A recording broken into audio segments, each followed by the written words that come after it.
last week, a caller brought up the topic of Jim Jones and the People's Temple. And it was kind of ironic because the last time you were on, you were mentioning that you were writing a book on that particular subject. That incident happened out there where you are in the Bay Area, in San Francisco and Oakland area to be exact.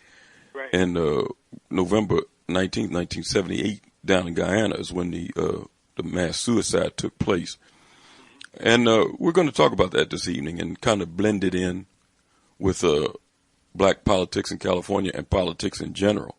But before we start talking about the People's Temple and Jim Jones, the title of the book, People's Temple, Jim Jones, and California Black Politics, I don't understand the mix there, but maybe you can kind of give us an idea on the title. Sure. I was trying to reach even to make a larger statement about race and the failure of this country through public policy and in general to reconcile with the history of race in a way that in some ways could, sort of answer Martin Luther King's final question when he asked in 1968, right before he dies in his final book, where do we go from here? Chaos or community? And I'm saying that the America's answer to Martin Luther King ever since he died has been chaos on too many fronts, and that black people continue to live in that chaos, and that People's Temple is actually grounded not simply in a metaphor of that chaos in general that I would like to try to show, but the more I tried to make that general argument, it kept collapsing. And then I realized I didn't even have to stretch the argument because People's Temple is simply grounded in the politics of Bay Area black politics in the 1970s. If you can understand the history of the Black Panther Party and understand it in relationship to the civil rights movement as a regional movement here in the Bay Area with a central commitment to focusing on, black community development and all of its, ideological permutations from from integrationists under SNCC to Black Nationalists to radical Marxists, under influenced by both Cuba and China. Then you can understand People's Temple in that context because they are born in the same exact moment, and even more so, People's Temple goes back in its origins to the very immediate period following the passage of Brown versus Board of Education. And then the Rosa Parks event and Emmett Till in 1955. People's Temple begins 1956. So this movement is both analogous with and parallels through the modern black freedom struggle. Most people ignore it in this way and don't take it seriously because they can't get past Jim Jones and the religious madness of it. But in every possible way, this movement was a twin or paralleling movement with all of the immediate post-1960s movements that were part of the New Left decline and the black radical thrust of the Panthers here and the SDS, the Patty Hearst history, Ronald Reagan's history, Richard Nixon's history.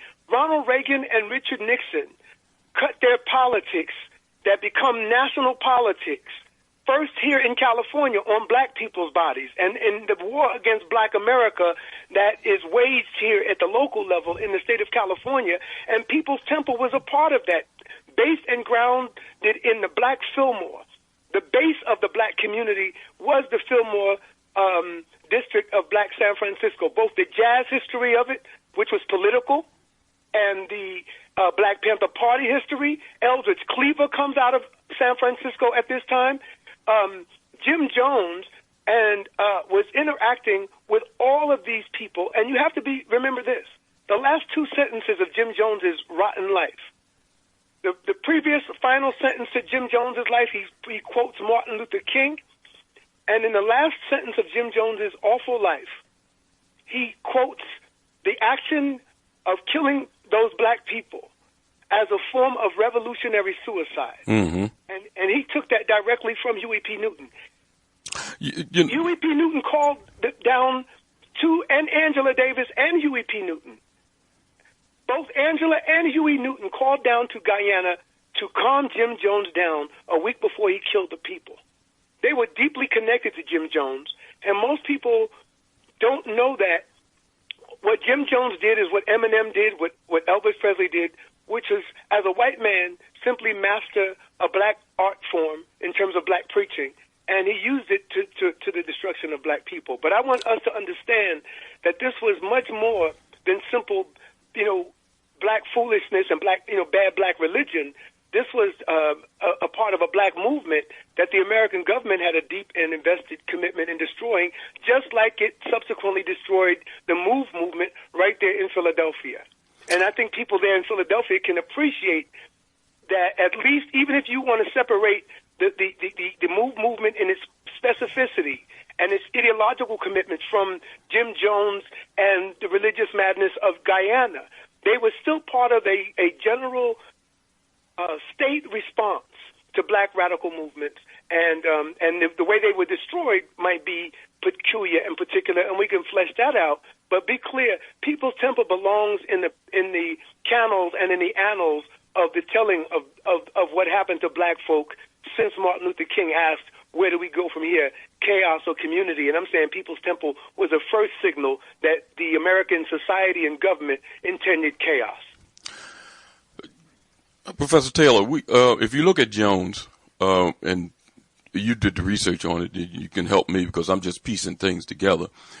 He was born in the Midwest, and he tried his hand at being a minister there or a pastor. It kind of miserably failed with a white congregation. But he went and met with Daddy Grace and Father Divine. Right. And then he left Indiana, or wherever he was at, and ventured to San Francisco. Ukiah. It's more accurately Ukiah, which is about an hour and a half away. Okay. In the suburbs, and he created this, copying Father Divine, he created an agricultural community in Ukiah. And then after a decade or so, he started, coming down to San Francisco when, after all the revolutionary activity of the Panthers, all the confrontations, Huey and the Panthers and the Cleaver and all those guys. So part of my critique of Jones is he was, just a parasite, because he really wasn't engaged in these revolutionary moments as much as he came after they were almost over or in decline and began to sort of mimic them out and play them out and try to act like he was a part of these activities, but he was always on the fringe. So in that sense, he was never really at the thrust of the black movement. He was largely, a parasite to it. So you're saying that his venture to San Francisco to come to that area was strategic. He came to that area for a reason. He came here because he was afraid. He had read in Esquire magazine a magazine story about the places on the planet that would survive a nuclear holocaust. Okay. And one of the places mentioned was Ukiah, California, in Northern California. It had also mentioned Brazil and Guyana. And he tried Brazil and went to Brazil and stayed there for a period of time, and his ministry in Indiana was falling apart without him. So he and his family came back to Indiana, and then he and about 120 people decided to drive across the country and set up a agricultural compound in Ukiah. And eventually they began to come into San Francisco. But as much as people want to dismiss what happened with Jonestown as sort of crazy California, madness like Charles Manson and other religious, freakishness that we could talk about, they really were Midwesterners, as you say in your question, who were coming to California with Midwestern religious values, and those religious values play out on black bodies in the destruction of Guyana. And on another level, I argue that Ronald Reagan comes to California, too, from the Midwest in Illinois with the same kind of values, the same religious values, but on a different tip, and uses them, I think, also to the destruction of black people through the war on drugs. I'm saying to you that Ronald Reagan and Jim Jones were both baptized into politics in the black movements of the 1950s and 60s here in California. And that Jim Jones ends up in 1978 horrifically in Guyana. And for that reason, we cut him off there and don't see it any further. But the umbilical continues, and Reagan continues to be a part of that politics, where he cut his teeth politically against Angela Davis, Eldridge Cleaver, Huey P. Newton, the students at UC Berkeley in the free speech movement. All of that politics is bound together as a regional politics. In the same way you could tell me the story of black politics in Philadelphia through the Black Panthers, you could talk to me about the Nation of Islam and the particular mosque there in Philadelphia. You could talk about Mumia Abu Jamal. You could talk about Pan-Africa and the people of Philadelphia in the movements there in Philadelphia. You can go back to Du Bois and the Philadelphia Negro. You can go back to Absalom Jones and Richard Allen and the creation of Mother Bethel in Philadelphia in 1787. You can tell the whole story of the black experience through Philadelphia and how it comes down to what happens to the people in MOVE in Philadelphia. And the event in MOVE is not detachable from all of these other permutations of racial violence and other kinds of ways in which the American government and society has targeted black bodies. And so telling the specific story of MOVE might seem out of step with the rest of what happens to black America, unless you connect the dots and show that the destruction of MOVE is not isolated from the destruction of Jonestown, is not isolated from the destruction of the children of Atlanta, Georgia. All of that happened within a 3-year time period. And it was largely part of a general question that Martin Luther King put to everybody. And many of us are still using this question in our programs, at conferences. I can't tell you, brothers, how many books I've read that end up with the question, where do we go from here? Chaos or community? I can't tell you how many conferences people continue to organize around that question. Where do we go from here? Chaos or community? King asked it in 1968. I'm saying to people with this book, the answer was chaos. Ronald Reagan was a part of the chaos. Jim Jones was a part of the chaos. The destruction of black bodies at Guyana, when those bodies were circled around the way they were as a child, when I saw that, and then when I grew up a few years later as a young teen coming up in the war on drugs, and I began to see back in New York where I come from, and I went to school in King of Prussia and in Bryn Mawr out there in Villanova at a little junior college next to Villanova University. It no longer exists. It's called Northeastern Christian Junior College. It was called NCJC out there on oh my Lord, it's out there on Montgomery Avenue. Mm-hmm. Like it's the Pike.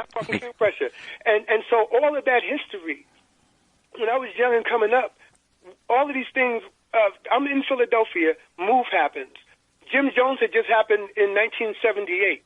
And I'm looking at this country and the general response of returning the questions that black people were putting on the society suddenly being put back to black America and sort of suggesting that black America somehow failed in its part of the bargain of if white society opened up, it would create these opportunities for us. And I'm trying to remind people that the way we were integrated into the society was through the bullet that severed Martin Luther King's spine. That's the beginning of integration for black America, at least in terms of formal political and social integration after the Civil Rights Movement. It began with the bullet. And so from that point, that's where I want to begin this conversation. And I'm saying that two major developments that are part of that chaos at the local level here in California was Jim Jones and the way in which he was bound up in the social movements like Black Power, and Ronald Reagan was embedded in that movement. When Ronald Reagan was governor, the Black Panthers walked past him with those guns in 1967. He was on the lawn when the Panthers walked by, and the media left him and followed the Panthers into the Capitol at Sacramento. And so only those who are far removed from California's politics would see all of these elements in the title of the book as a giant disconnect because they don't know how intimately connected, for example, Ronald Reagan and Jim Jones corresponded with each other. Most people don't know that Ronald Reagan and Jim Jones had the same religion. Most people don't know that Ronald Reagan was a member of the Disciples of Christ his whole life, that Nancy Reagan was a member of the Disciples of Christ her whole life, and that Jim Jones operated as a Disciples of Christ preacher. And that these movements fully influence how the Republican Party emerges here in the West Coast in California when 1964, the modern day political party of the Republican Party that we now know is in the hands of Donald Trump was born in 1964 in San Francisco, California, when Barry Goldwater said famously, extremism in defense of liberty is no vice, and let me tell you, my friends, moderation in defense of justice is no virtue. When he said that at the Cow Palace in 1964, before he was destroyed by LBJ, Barry Goldwater provided a formula for the modern Republican Party and its racial ideology. And I'm saying to you that it is in that political milieu where modern-day political conservatism that is at variance with black politics in every way was born. It was born in 64, even though we can go back to the South, going back, 150 years in the South and map it out in terms of just outright racism and Confederate politics, etc. I'm talking about in terms of the party system, the modern party system. It happens in 64, and it happens in San Francisco with Barry Goldwater. And I'm saying that all is bound up in the same politics that produced Ronald Reagan and Jim Jones and the war on drugs and our destruction. And I'm saying that all of this is part of a larger answer to Martin Luther King. Where do we go from here, America? Because we were at the precipice where this country could have opened up and created a whole new reality than what we have now. Dr. Taylor, when you talk about Jones and before they got to Jonestown, he had what is equivalent to now a mega church. Yes, sir. According to published reports, he had somewhere over 8,000 members. Right. This is what I want to ask you, and I want to read from a published report to preface this question. Okay. In your opinion, the question is, what drove black people to join the People's Temple and Jim Jones? But let me read from this published report and see if you agree with what's stated, because there's something here that I really want to go into.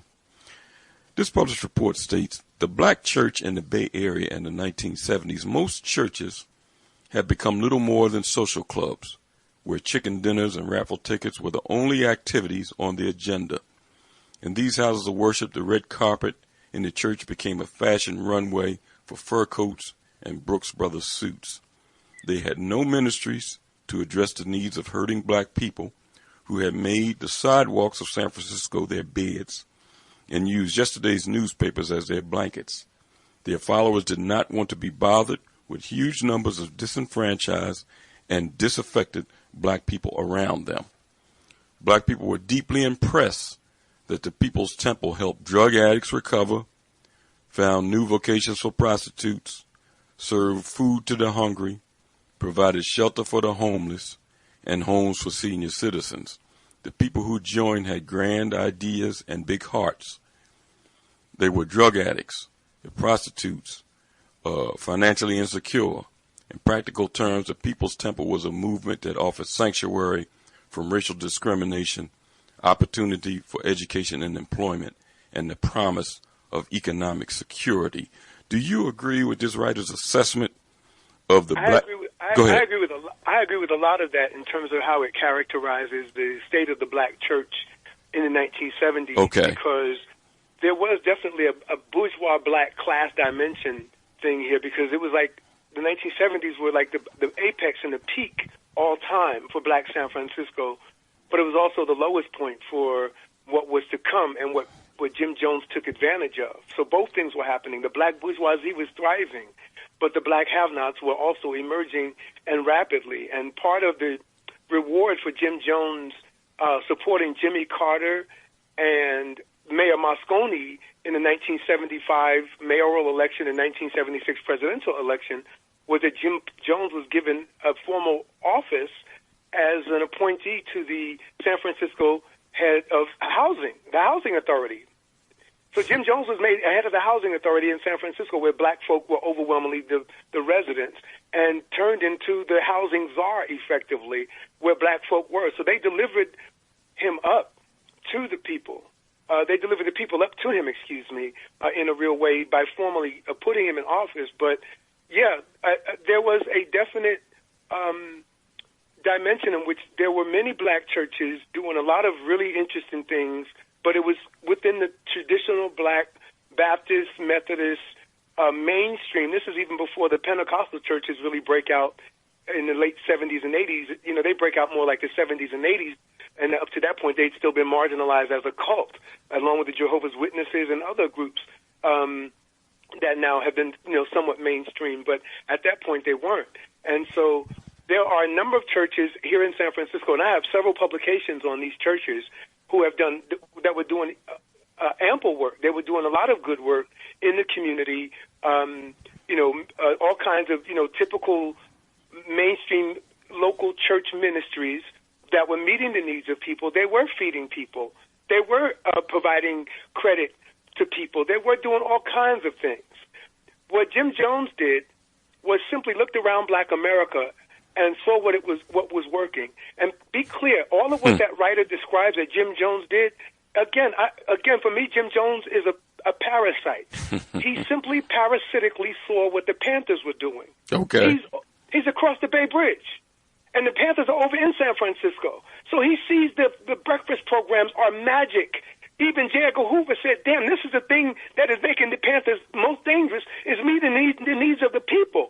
So Jim Jones saw Father Divine, and as soon as he saw Father Divine in 1958, the first conversation he has with Father Divine is basically, black man, I want to take what you got from you, and I'm going to become you. Then he comes back again, I think, in 59, and then he comes back again in 72 after Father Divine had died in 65 and tried to take it from Mother Divine, Father Divine's wife, and told her he was the reincarnation of Father Divine. So he tried to take it from Father Divine when Father Divine was alive, and even after Father Divine was gone, he said he was the reincarnation of Father Divine and tried to take it. So on that end of history, back in the 50s, this man was obsessed with the way in which this black organization under Father Divine, the Peace Mission movement, worked so excellently, and by the time it had gotten to Philadelphia, of course, it was at a very different stage of its history from its Harlem days. But Jim Jones saw it and was mesmerized by the way in which Father Divine conducted himself and his organization, and he didn't do it in any way that would influence Jim Jones in a negative way, because Jim Jones went off on his own and corrupted what he thought he saw in Father Divine. Because the most recent publication I have is on Father Divine, and I find no fault in Father Divine in terms of the way he conducted himself as a man in his organization. Now, we can disagree with his theology all we want to, but he did not pimp his people. Okay. He never took up a collection in 45, 50 years. Not one time did Father Divine ever take up a collection. He never was exposed for, sleeping with the women of the church and things of this sort. So these stereotypes that often get associated with, ministers, and in particular Father Divine, even in the popular Hollywood rendition where Powell's Booth and Father Divine as James Earl Jones meet together, and basically Father Divine as James Earl Jones is telling Powell's Booth, basically go ahead and sleep with the women if that's what's required of you. Well, Father Divine didn't have that reputation. Everyone was abstinent in the entire movement, which is why it has died out. It's because they didn't allow everybody to sleep with each other. So on that end of history, Jim Jones was parasitical. But then if you see, even with the Panthers, after they recover from their era of stepping away from the black community, Huey P. Newton said, when the Black Panthers got so preoccupied with condemning the black church organizations and black community leaders and preachers in particular, he said, after Eldridge broke away from the Panthers, Huey said that Eldridge defected. That's the word he used. He said Eldridge defected from the Black Panthers, and he said the Black Panthers, in turn, defected from the black community. And the way in which they tried to recover and resuscitate themselves with the black community was through the breakfast programs and the sickle cell programs. That was a attempt to make the Panthers relevant again because they had gotten too far off ideologically into Mao and into Che Guevara and into Mao Zedong and to what was going on in Algiers and all of these world affairs in Africa and reading Fanon and reading Harold Cruz. That was all interesting, but to a grandmother in West Oakland, she just wanted to feed her baby and her grandbabies and her children. And Huey realized that that was where the rub was, and that's where Huey Newton and the Panthers became the most relevant to the black community. And Jim Jones simply was across the bridge and watched it. Jim Jones never had an original idea in his life. All this white man did, like Elvis Presley, Benny Goodman, Eminem, and anybody else you can think of that can mimic us and watch us and perform us after watching us. That's what Jim Jones did. He didn't have an original idea of his own. Even the idea of suicide, mass suicide, came from the idea that was attached to a book called God is in a Rolls Royce, and that book ends in its final sentence. A statement the book makes is, if Father Divine ever dies, we don't know what would happen to his followers. We suspect that they might engage in mass suicide. That is what a famous book said about Father Divine, because he was said to be God. And I'm confident that Jim Jones got a hold of this well-known book about Father Divine. And this idea didn't even come from Jim Jones, as much as it came from this white woman who was, a white woman author was condemning and mocking Father Divine's ministry. And in the final sentence of her mockery of Father Divine, and Father Divine cursed her in the book, and whoever would read the book, he said, would be cursed. The final sentence of that book says that Father Divine's people love him so much that if he ever dies, they would kill themselves. That's where Jim Jones even got this idea. So for us as black people to allow what happened here to be separated and reduced simply to religious madness and the popular phrase, don't drink the Kool-Aid, while we see at the national level of politics a man who's in every way acting as insane as Jim Jones ever did, then I'm saying that James Taylor sees something that nobody else is seeing. And I'm trying to warn people about the fact that Jim Jones and Ronald Reagan and Donald Trump are simply a part of the answer to Martin Luther King. White America never had an intention of reconciling with us. They only meant chaos. Jim Jones is one part of it. Ronald Reagan and his devastating war that will continue to impact us for another 80 years as a people was another one. And then this devil that they just elected in November is the most recent permutation. Let's go to caller. What's your name? Where you go? Black Talk Radio Network. Mr. Scotty Reed. Hey, what's going on, Brother Elliot? How are you, sir? I'm okay, sir. Greetings to you as well, Mr. Taylor. Yes, sir. I have a comment and a question. First, my question. Now, I have done some research and I've interviewed some people who's written books on Jim Jones.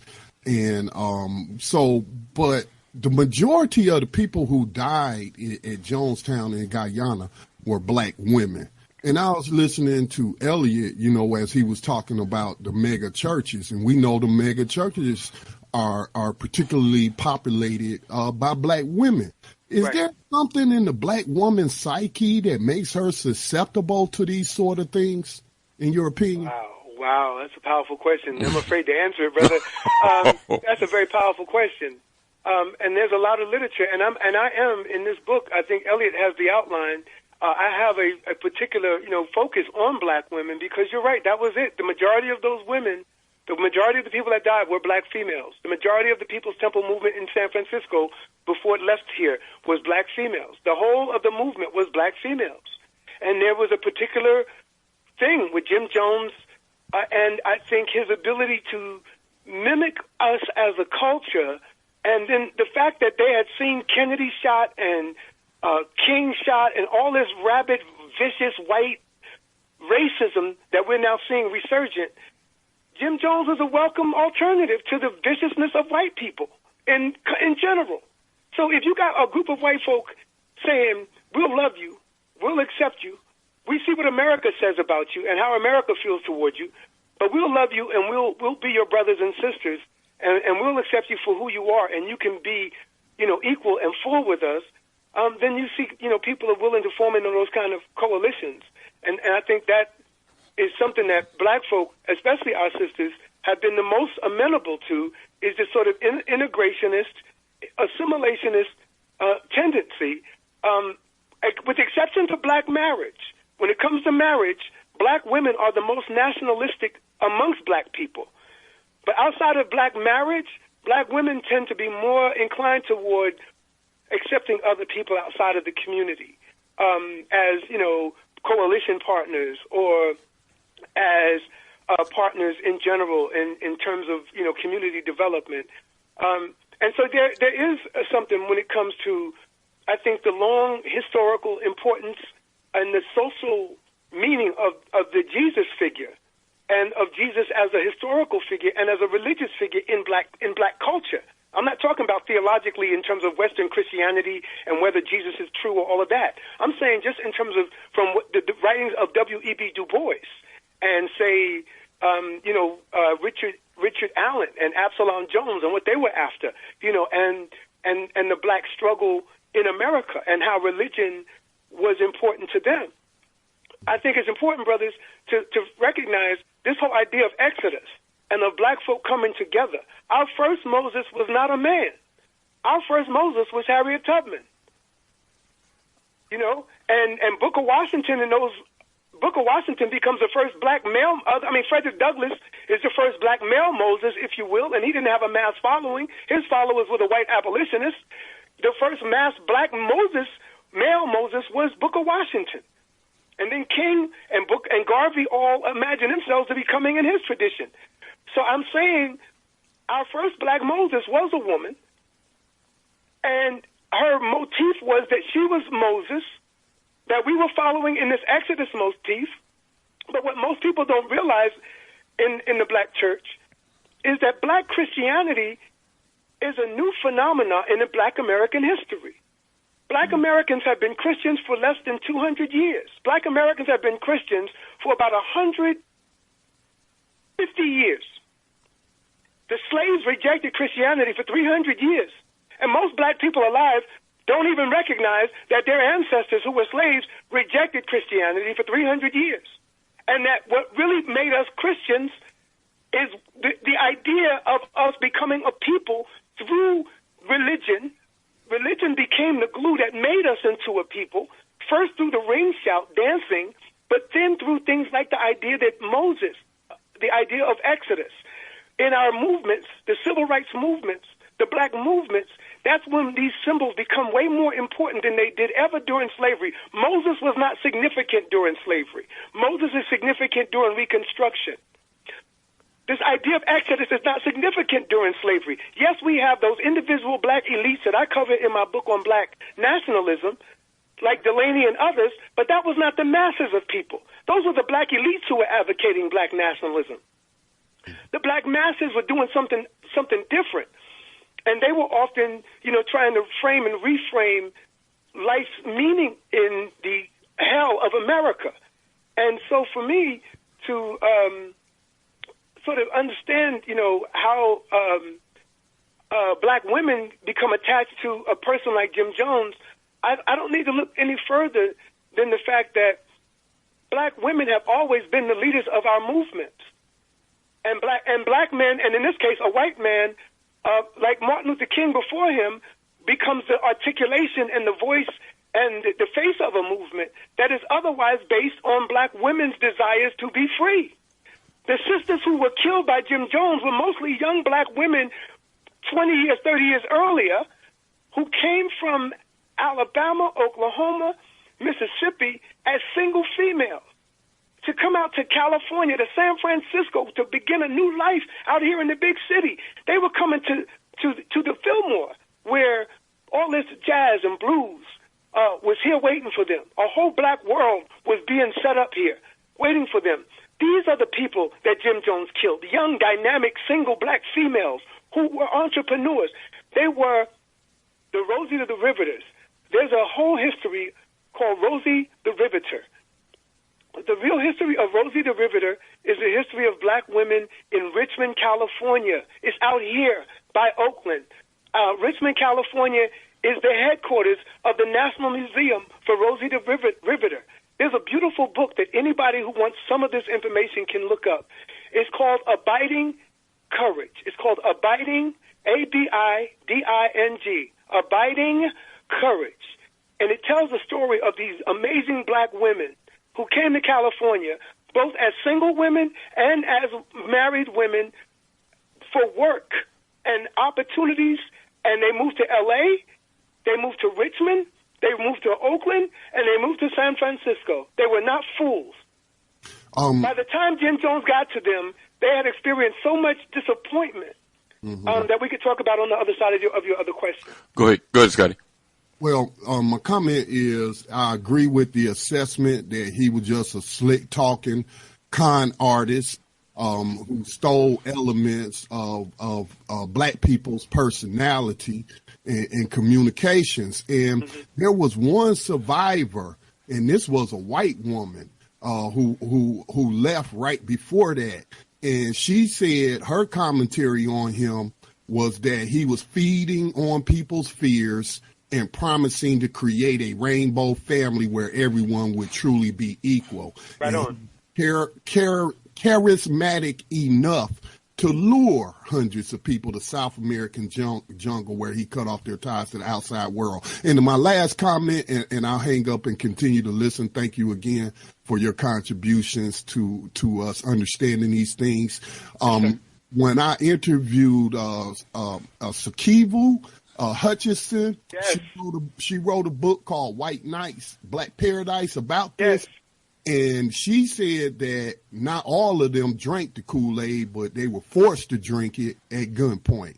And thank you. Yes, sir. And just so you know, Sikufu Hutchinson got her whole play that she's created came from me, from talking to me, and the research she's done otherwise. But she and I talked extensively about these issues, and she subsequently went and created a production play, and written a really interesting piece, because I do have a copy of it. That shows less of my influence, but the play that she's written about black women and the central role that they played in People's Temple does come from my own research and work that you can find in other people's work too. I don't want to act like it's mine only, but she did directly talk to me about this, just so you know.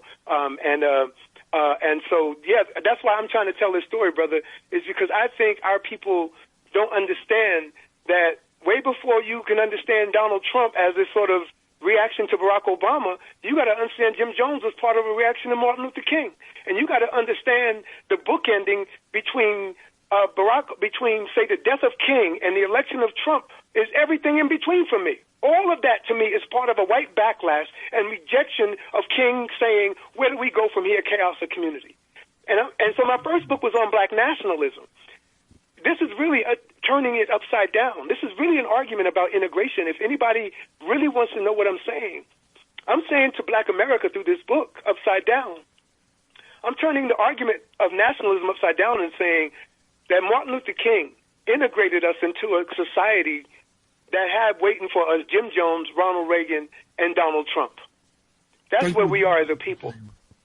And if you can't see that, I don't know what else I can do to help people see the argument of the book, even if they need for me to make these real specific historical linkages that they would require. Trust me, that's why the book is about California politics, because with the exception of Trump, all of this is explainable in California politics. Scotty, thank you for your call. Brother Richard, I know you've been wanting to jump in here. And go ahead. Brother Taylor, Professor Taylor, I'm glad that you have done this. And what comes to my mind, well, because I do a historical view, panorama of 19th century Africans, and specifically in Philadelphia. So I'm glad that you continue to make the reference to Richard Allen. And as I was thinking about this moment in conversation with you, Richard Allen, David Walker, and Henry Highland Garnett came to my mind. But the point that seems that you're making is that the Panthers were the impetus for the military state, and that opened up also this here. No, let me say, the Panthers and the military going after the Panthers, and that's the state military, the federal military, also was helping the Barry Goldwater development of that, what we call now, I guess, would be alt-right. Is that would that what was happening? I would not make that direct connection, because the alt-right development is really new, and I don't want to just jump on everything that pops up and say, hey, that's it too. And Jim Jones, hey, there's what's his name, Donald Trump, and he looks like Jim Jones too, because that's insane. But I do think that the root cause, the ideological foundations of the white backlash to the civil rights movement, which is in play in all of these major players like Jeff Sessions. These men were focused, and these guys were youngins. Trump and Sessions were in their teens and 20s when King was marching, and they heard their racist granddaddies and daddies condemn the 1964 Civil Rights Act and the Voting Rights Act. And when Obama got elected, these men felt like they betrayed their daddies and their granddaddies. And they met that day. We all know about those meetings with Paul Ryan and those people. And they got it back for their daddies. So I would say the root cause of it, the ideological foundations, even if Donald Trump's form of race backlash and extremism is different than, say, Reagan's, or different than Nixon's in particular forms, or different than, say, Hillary Clinton and Bill Clinton's racism, which is also relevant here. I'm not just picking on Republicans, because the Clintons, to me, are part of this racial dimension, too, in the party system. They just tweak it toward their advantage, and, that's a whole separate conversation. But in terms of Barry Goldwater, I would say that all of that is the foundations for what you could say is the alt-right. Yes, I don't think that requires a whole lot of, deep historical methodology, to be able to link Barry Goldwater's general reaction to the civil rights movement and the coalition, at least, of racial backlash that has formed in the campaign. What I'm saying is some part of Trump's coalition, racial coalition, is specifically anti-black and hostile to the black movement, going back to the civil rights movement. So yes, absolutely. And does this, and I'm trying to just, agree, because what you're projecting is so powerful, the contextualization. Right. Because in the question of also, when you made the distinction, when Elliot raised the question about the black church and the whole notion of a particular slice of African Americans' cultural values and being able to, I guess, even their social order, but also black poverty. I guess that's what I'm looking at when you were speaking about black women. Black poverty in California was it increasing also? It was, absolutely, and especially in San Francisco and in Oakland. Again, you had these two. Harold Cruz described this. He said that we basically found ourselves in a situation immediately during this era that I'm looking at. So I'm looking really at 68 to 78. He says we find ourselves as a people in this situation where, we're in a situation, he says, where we have more black elected officials than ever before, and we have more black people doing better than ever before, and yet we've never been so far behind. It's almost like the tale of two cities, the best of times and it was the worst of times. So I think we could focus on and tell both stories, and I think the way in which the urban development, urban unemployment, urban policing, all of those issues are brought to bear in these specific contexts, like you say, in terms of trying to realize a contextualization. All of these factors seem to come back into play.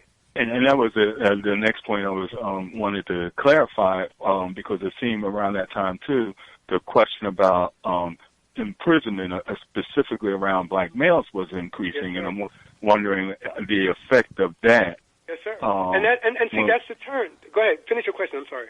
No, in relationship to, again, women being susceptible to a Jim Jones in that time. No, I agree. There's something there. I haven't gone that far yet in the argument, because again, I don't want to I don't want to make Jim Jones, the one size fits all for everything in Black life. But there certainly are a lot of things that develop that contribute to these turns, and I wouldn't say the mass incarceration has begun yet, but there's certainly the state, the American state, at the local level here in California with the prisons, where the Panthers and all of the black guerrilla family and all of the, George Jackson and Angela Davis, all that is here. All that's here. And all I'm saying is you all outside of California need to remember that Jim Jones happened out here when all of this other stuff was going on with black folk too. And the Panthers, all of that is tied in the same history and down on the same street across the same bridge, in the same black community. This is not somewhere else. And so by the time Jones emerges, parts of the black community are in decline. Going back to the earlier black church conversation, the black church is in some ways only meeting the needs of its, paying members and not really meeting the welfare of the welfare needs of the community because of a lack of resources or whatever we can, talk about or priorities.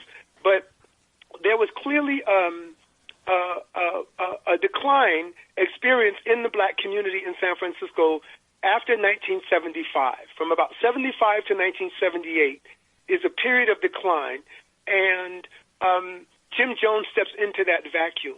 The redevelopment agency under Justin Herman, like we had in New York, in Brooklyn, and like you had in Chicago under Daley, like you had in Detroit before Coleman Young, like you had in every major city in America, beginning in 1948 with Harry Truman signing the federal housing legislation to do redevelopment across the country, restructuring America's public housing units and basically creating the second ghetto regime.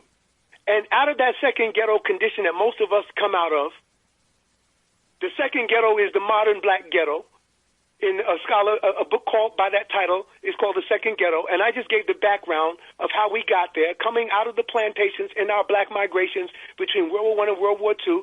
California's permutation is out here, but all those black folk y'all know went from Mississippi, Louisiana, went on up to Chicago and Detroit and to Gary, Indiana, and places like Cleveland and Columbus and Cincinnati, Ohio.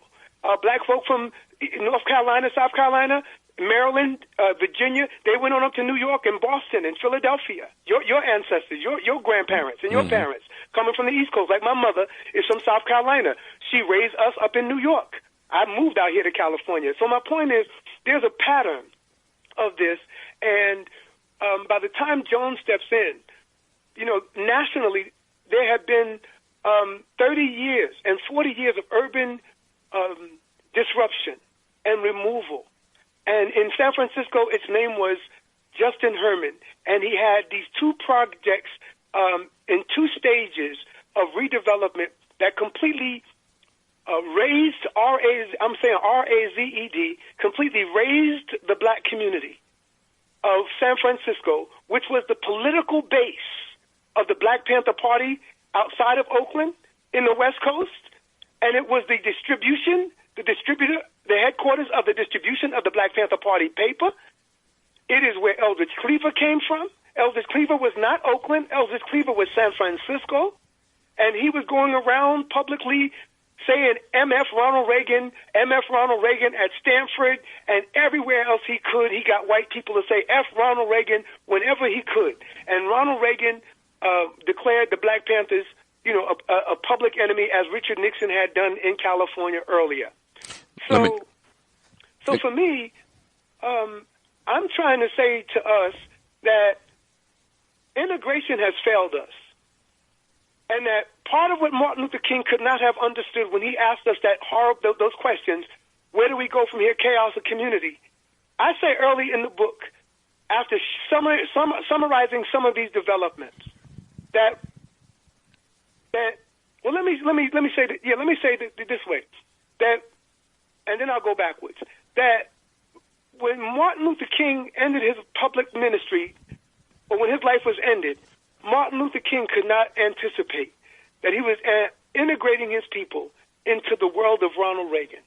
That's the basic premise of my book, is that when King was integrating us, he could not anticipate that he was integrating us into the hell of a war on drugs policy that was carved out in the black politics situation here in California. And I'm saying, on the way, Jim Jones is a telltale sign as to what was to come to us. You can see Jim Jones and his religious madness, and you see the evil and the demonic force that he represented, at least in the followers of those people who followed him, who were black ordinary people, not black mad people, not black crazy people, but those were black regular people. They were your mother and my grandmother, brothers. My mother is 92 years old. My mother is a sane black, was a Baptist all her life. My mother was Baptist all her life, but when she was in Harlem, she listened to Father Divine and Daddy Grace like all the other black folk did, and she listened to what they said because racism made their appeals that much more attractive. If they got nothing else out of it, they got some self-esteem from seeing those little black men play that they were God, and they got something out of it. Let's go to 215 area code. What's your name? Where you calling from? Hey, Brother Elliot, how you doing, brother? How are you, sir? I'm doing. Hey, Brother Richard. And Professor Taylor, how you doing, my brother? I'm great, brother. Hey, Professor, before I get real heavy into what I call for, you such a timely subject tonight and stuff. You know, when you were talking about Elvis Cleaver, you know, when he was saying all that about MF Ronald Reagan, and he definitely did that. But you know, the sad part with Elvis Cleaver is at the end, he became a so-called black born-again Christian and supported Ronald Reagan. Just the sad part about his legacy after all that. And again, I don't want to take away the greatness, Professor Teller, what the brother did when he was in his heyday, when he had his so-called right mind or whatever like that. But at the end, the fall so low that you support a cracker like Reagan, it was just very disheartening. But you know, Professor Teller, I wish it was some kind of way, Professor Teller, we could replicate you and put you all over America. I know you're only one person because you need what you say need to be a person like you and what you stand for in your book need to be distributed all over America, because it's so ironic that Brother Elliot and Brother Richard would have you on, because I called up about this same subject about a week or so ago. It was on my heart. I'm a Muslim, Professor telling the Nation of Islam and the Honorable Elijah Muhammad and Minister Louis Farrakhan. But that's here to there though. No, salam alaikum, brother. Salam alaikum. I have all the respect. When it comes to salam, Professor Taylor, but that's here to there though. It just was on my mind because I do volunteer work for PCA, Philadelphia Corporation for Aging, and I have an elderly male client who I look after 5 days a week, and him and his wife, they're very nice, good black, typical, like you say, working class, retired black people. They good people, and I love them dearly. And when I'm over their house, you know, they always had religious shows on. They watch this Christian channel, a black Christian channel. And when I've been over there taking care of the gentleman, I watch, you know, TV with him, and I watch the black Christian channel, and it just bothered me, Professor Taylor, because now this is supposed to be a black Christian channel, but they got more white preachers and stuff on there than anybody else. And it just bothered me because I'm seeing all these devils like Jimmy Swaggart and what's the other Joe Osteen.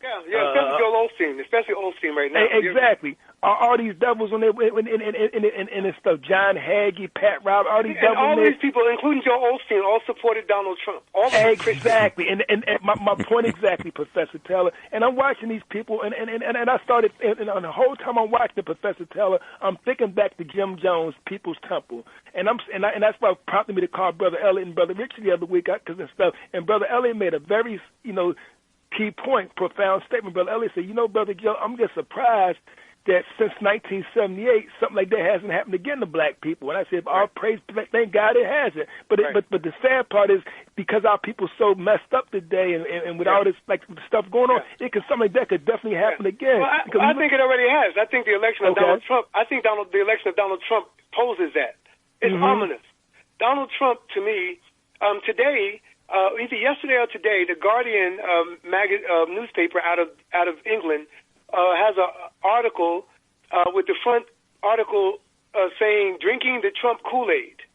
Wow. And it's talking about Donald Trump's support and the racism attended to it. And I've made this analogy all along that white America, at the recent election, the 61 million people, mostly white, who voted for Donald Trump, made a suicidal decision that they are willing to allow, like the white folk on the top deck of the Titanic, allow this whole thing to go to hell and down in the ocean.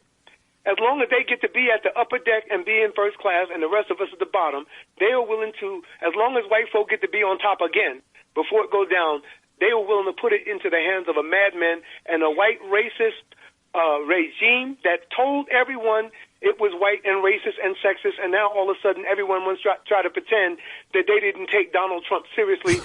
White women and the rest of this entire society went in the direction that this country has always gone in. Donald Trump is nothing new. We need to stop talking new. He's not new. But Professor, tell your insight is so insightful, man. I mean, I just can't. I mean, the way you got your post on the reality of what's going on, Professor Taylor, it's mind-boggling. I mean, because you are spot on what you said. Because like you were saying earlier about how our beautiful black women, like you said, how they very nationalistic when it comes to marriage, but like you said, when it comes to other things like that, they very open. Like, for example, look here, bro. Yeah. Oh, yeah. Sisters are black nationalists when it comes to the black family and the black marriage. Black women do not marry outside of the black community at high levels, and people think they do. And they but don't. If you look at the marriage rates compared to, we're not talking about dating, we're talking about marriage. Sure. Black folk in 2010, there was about 24 million black people married to each other, and about 150,000 of them were married to white people. And most people don't understand that. I'll say those numbers again. 24 million black people married to each other, 150,000 married to white people, nationally got married. That means that were married in 2010. And so, those numbers are astronomical. So black folk and black women are strong when it comes to family, community, children, even when they are feminist and womanist about black men being chauvinist and sexist. They still are not willing to throw the black community away and become independent women to the degree that white individual women have historically seen themselves as sort of independent feminists, whereas black women and other non-white women have been community feminists, where if they are feminists, they still going to be feminists or womanists in relation to black community. And that, I think, is an important thing that, can be used in a positive way. But Jones, in the long run, used that against the people because one of the horrific scenes at Jonestown is the reality you have to come to grips with. That, like they say about crack cocaine. I was with Jesse Jackson the other day. He came out here to San Francisco to speak at our school, and he cited the often cited idea that, crack was so powerful. He was talking to Clarence Jones, who's Martin Luther King's attorney, Dr. Jones, who smuggled King's letter from the Birmingham jail out. And Elliot, if you ever want to try to get Dr. Jones on your show, I can ask him to do your show for you. He was the brother who Rockefeller sent to negotiate the Attica uprising in 1971. Oh, wow. Okay. He just spoke to my class the other day, and he's also the gentleman, now at 86 years old, who smuggled Martin Luther King's letter from Birmingham jail out of Birmingham jail. Okay. And he's also the brother who was the attorney in the New York versus Sullivan case that gave us the libel laws that America has in terms of when you talk about suing somebody for libel. So Clarence Jones is his name. He's alive. And Jesse Jackson came and he held a public forum at my school last week. And in it, Jesse talked about crack cocaine and how it was so powerful that it was the first thing ever. Even death was not as powerful in terms of being able to, for better or, how do I say this? Because I don't want to put all the burden of black people's liberation on black women. But I'm trying to say that in a respectful way that doesn't put all the burden on them. But what I'm also trying to say is that what Jesse said was, crack was so powerful that it took black women. It took black women away from their babies. in so many words. And there was nothing as powerful. But yet Jim Jones, if you think about it, when they begin to put those 305 babies, 305 black babies were put to death, those are mostly black babies, and you have black mothers supervising the death of their black babies. And we're talking about crack cocaine a few years later. I know there's no direct connection, but I'm just asking you to think about those, metaphorically, what crack represented for us as a people, how it did something to black women and black babies and black community, and then the horrific scene of those black mothers allowing these people, even at gunpoint, like that original statement you read, Elliot, Brother Booker, like it said, yes, they did have those people at gunpoint, but still the horrific scene of those black mothers supervising their babies' deaths is just, to me, it's just too much to bear. It is. It is hard to bear, this history that I'm doing, because for me, it's, and I don't mean to keep talking and dominate the conversation, but to me, it bears the burden of all of our history. Elliot, if you look through the chapters I sent you, you'll see there's a chapter on Margaret Garner. It's called, what is it called? Margaret Garner's Dilemma? I don't know if you have it open in front of you, but it's called Margaret Garner's Dilemma, black women and at Jonestown or something like that. Okay. And Margaret Garner is the sister who Toni Morrison brought to light in the 1970s in the book Beloved. That's the mother who Oprah plays in the movie Beloved.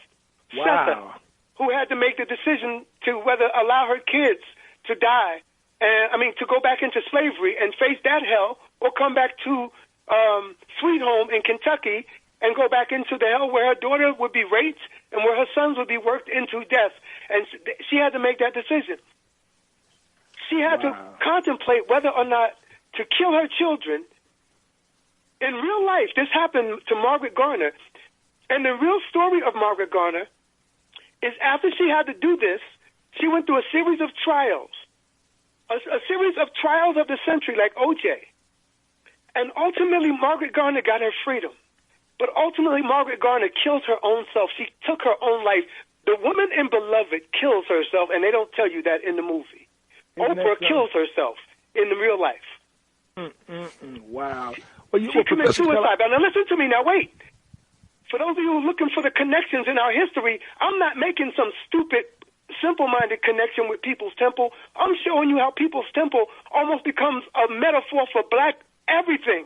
Right. Think about this. This woman, Margaret Garner, in the 1860s, escapes Ohio to get freedom from raping and everything else that she's experienced. When teacher or schoolmaster, as they called him, and please be clear, I do address all of this in my book, Black Nationalism in the United States. There's a whole section on Margaret Garner and this history, so I'm actually reiterating parts of it. But before she kills herself, she goes through these series of events. And I have a book now about Margaret Garner that just came out. A sister from Howard University with the last name of Taylor just published a new book on her story.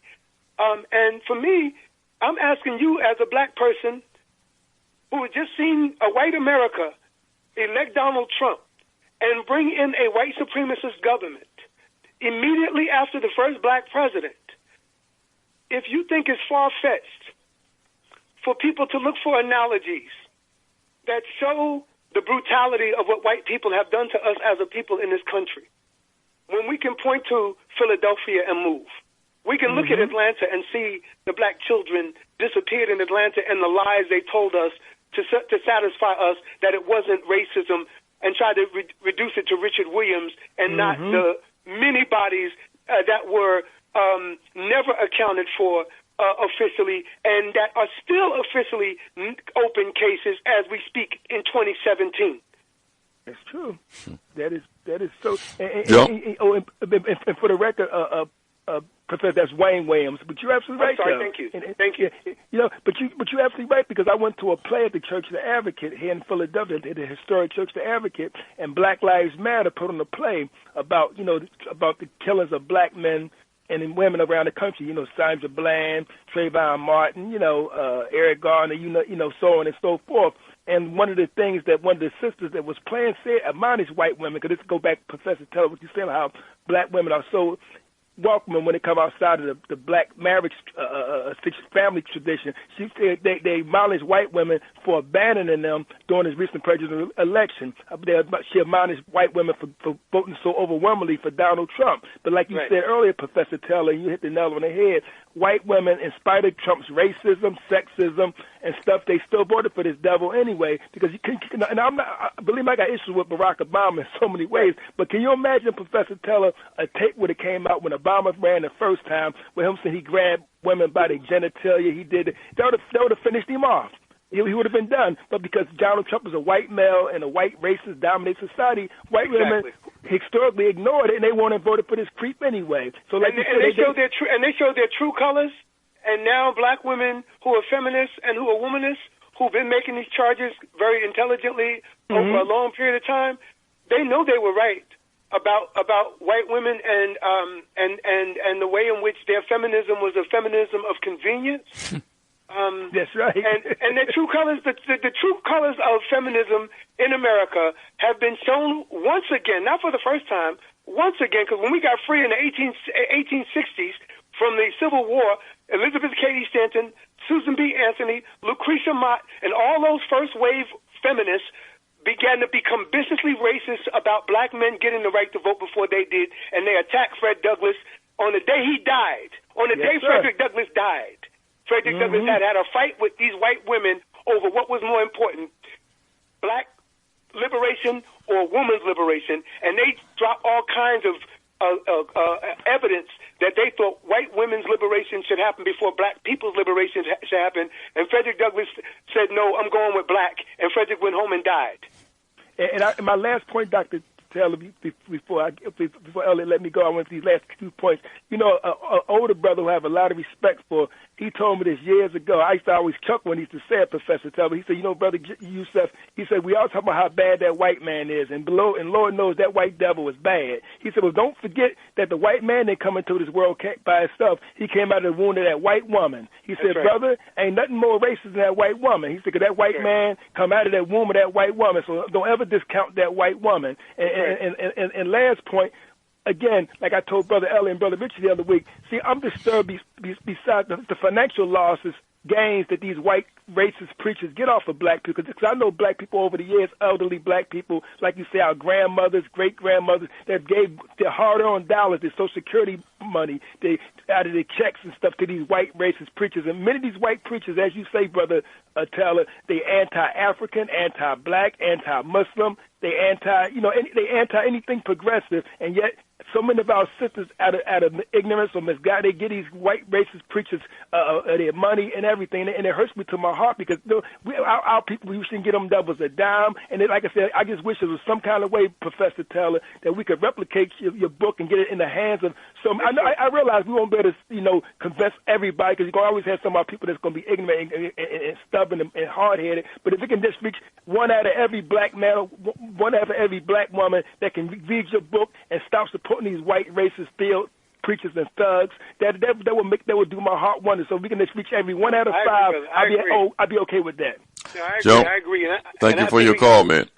Thank you, Brother Elliott. Thank you, Professor Taylor and Brother Richard. Y'all keep the good work. And I agree. And I think it's important for black people to support black media, independent media, like what Brother Elliott is doing. We have to understand that this is an important aspect of our culture, and our ability to fight back against all of these kinds of things was the strong presence of a black media going back to the Pittsburgh Courier and the Amsterdam newspapers and the Chicago newspapers back in the day, the Detroit Free Press, all of these black newspapers, black media, some of these things are a thing of the past and they're not coming back, but we have new technologies. And we have to, I think, take advantage of these technologies, use the internet, use podcasting, use YouTube to get our word out. We don't have to wait for one person like a King or a Malcolm or Ella Baker or a Huey Newton to emerge now. Now we can all, I think, multiply our messages and get it out. And the communities that want to hear it are going to hear it.